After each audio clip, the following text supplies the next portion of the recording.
Assalamualaikum warahmatullahi wabarakatuh. Perkenalkan, nama saya Muhammad Iksan Ubaidillah. Di sini saya akan membahas bagaimana peran strategis perusahaan dalam menghadapi ketidaksesuaian keterampilan dan kepercayaan diri karyawan, terutama dalam konteks perubahan organisasi dan transformasi digital.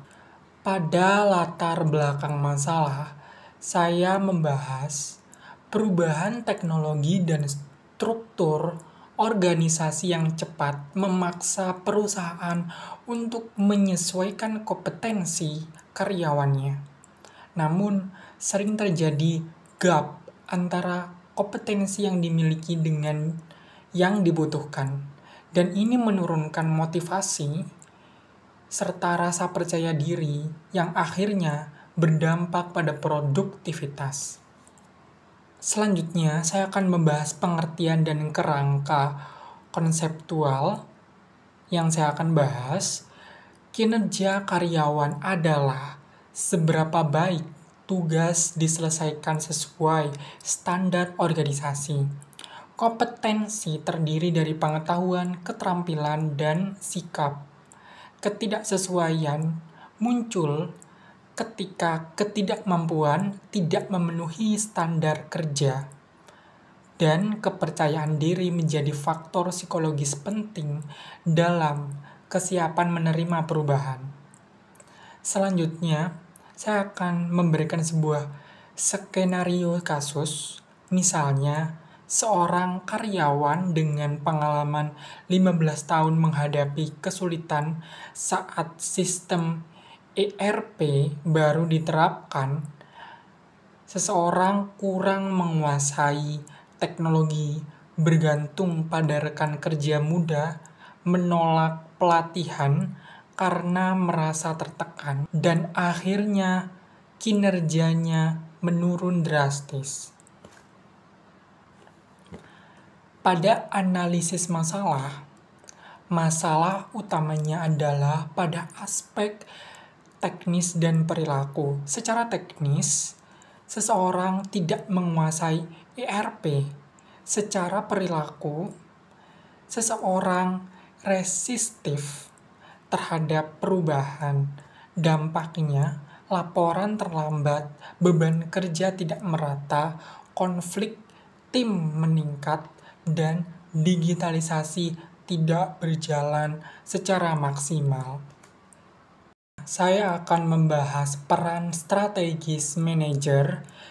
Disinilah peran manajer sangat penting.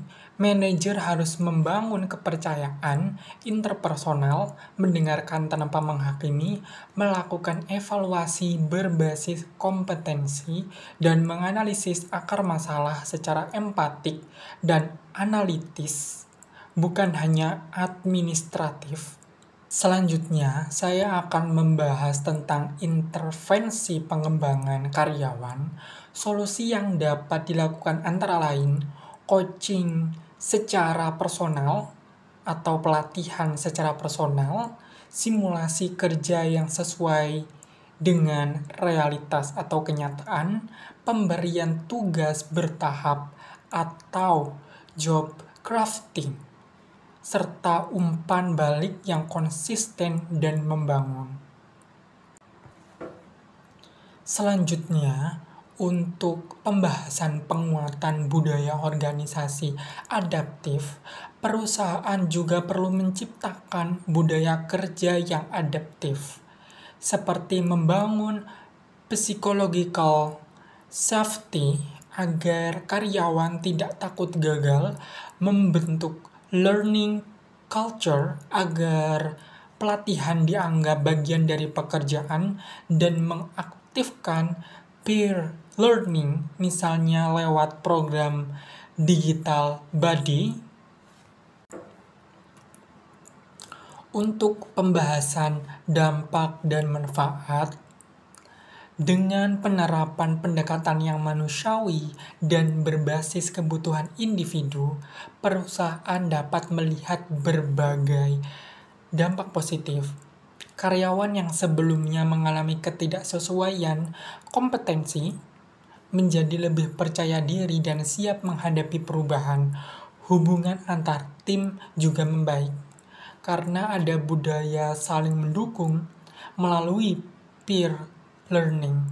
Produktivitas meningkat, adaptabilitas makin kuat, dan proses digitalisasi berjalan lebih lancar. Organisasi pun menjadi lebih responsif, fleksibel, dan kompetitif dalam menghadapi tantangan perubahan. Inilah bukti bahwa intervensi yang tepat mampu mengubah tantangan menjadi kekuatan. Untuk referensi presentasi kali ini, saya menggunakan materi atau modul dari pertemuan 12 tentang pengembangan dan pelatihan, serta mencantumkan jurnal ilmiah. Untuk pembahasan kesimpulan, ketidaksesuaian kompetensi bukan selalu karena malas atau tidak mampu, tetapi bisa karena faktor psikologis dan konteks. Maka manajer harus menjadi fasilitator pembelajaran. Pelatihan harus berbasis kebutuhan individu, dan perubahan organisasi hanya berhasil jika sumber daya manusia disiapkan secara manusiawi dan terencana. Terima kasih atas presentasi kali ini. Sekian, wassalamualaikum warahmatullahi wabarakatuh.